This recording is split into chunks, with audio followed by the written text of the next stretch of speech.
I'm Gina. And I'm Christina. And we're the Gorgeous Geeks. And today we're going to talk about, actually this is a video response to something that was put up a few months ago by P. Diddy when he made a very ignorant statement. It was an ignorant statement. It was an ignorant statement? It was an ignorant statement. It was an ignorant statement.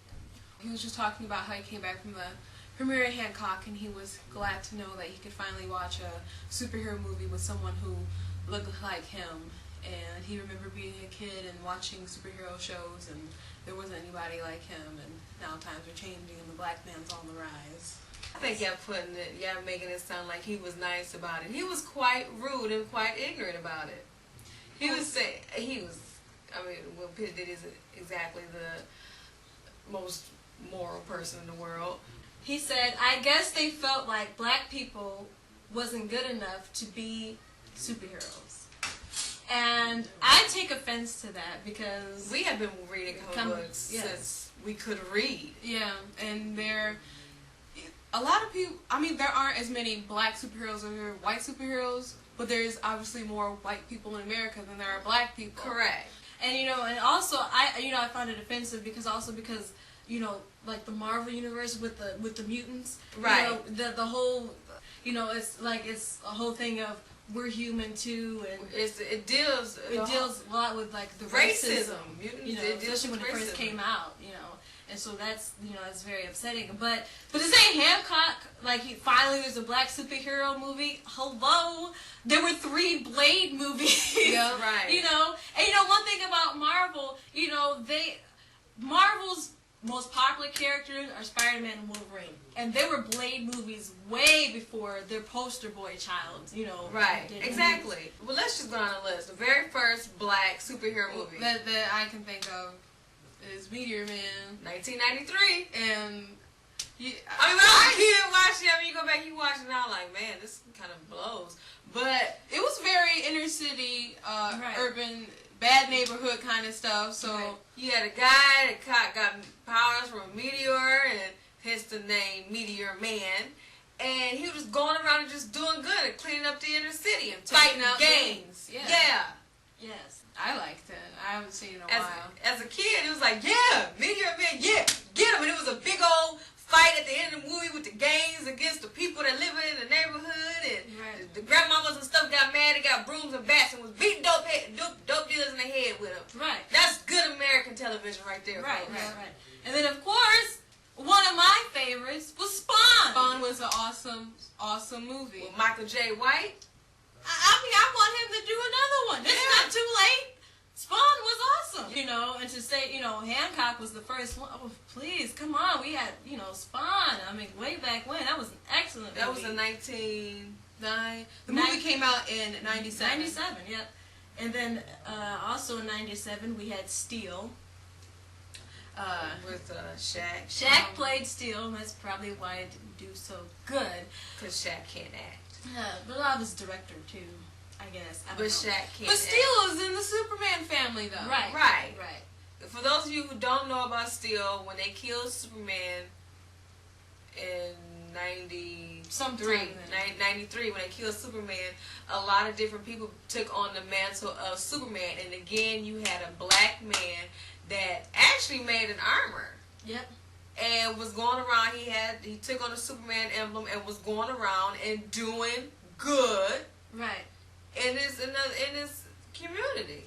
Right. And then of course we have the Men in Black.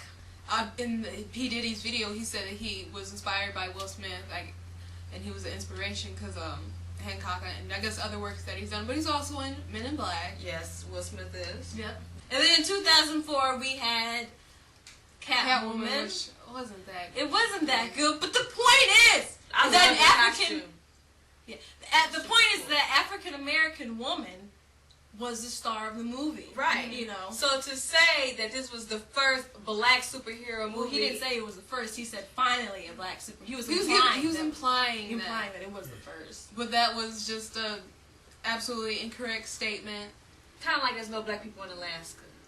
Let's not even get into that. Right. X-Men. Yes. Storm. X-Men. Yes. She is probably she's probably one of the biggest X-Men, Marvel icons that there is. Yeah. Yes, of course. And you know, and I was reading some of the comments on the blogs of his blog with the black superheroes, and one person listed some people listed Storm, and somebody else commented said, yeah, but Storm was just, you know, people like that were just they were just characters, they weren't leaders.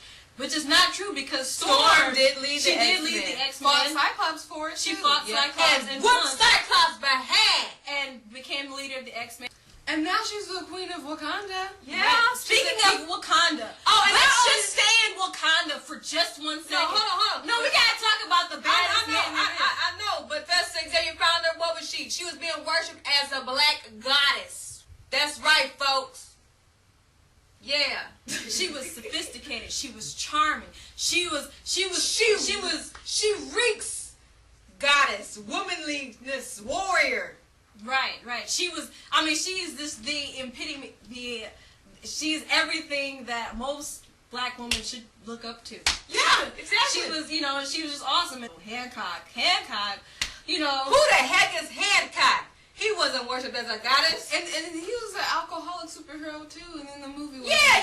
So wait a minute, let me get this straight. He's saying, now we finally have a black superhero we can look up to. We're supposed to look up to a black superhero that's drunk?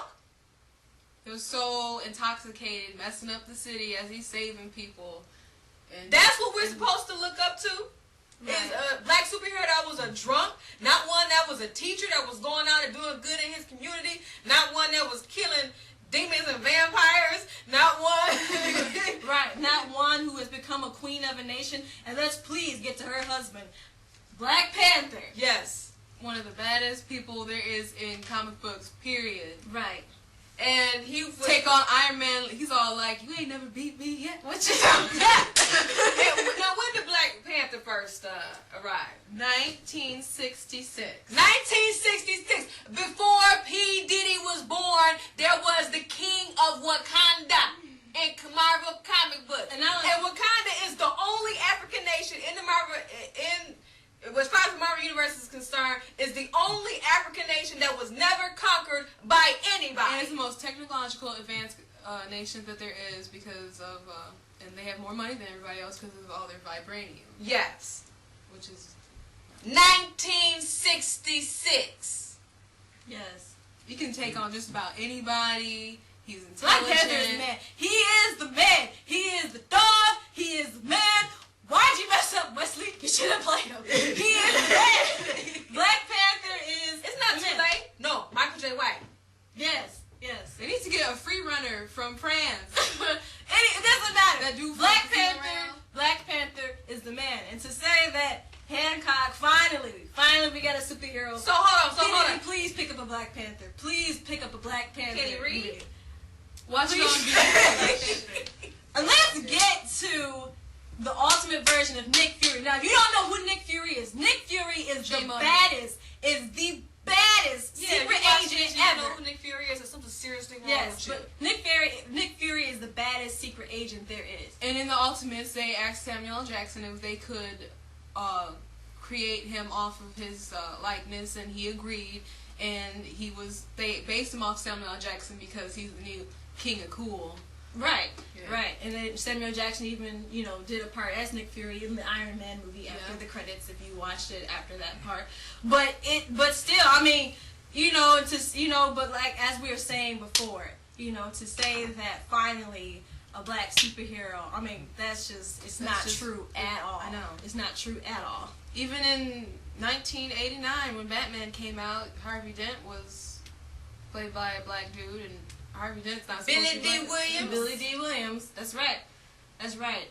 And this isn't really comic books, but since we brought up Billy D. Williams, everyone loved Lando in Star Wars, and Mace Windu. Right. Yes. Another Samuel Jackson character. Right.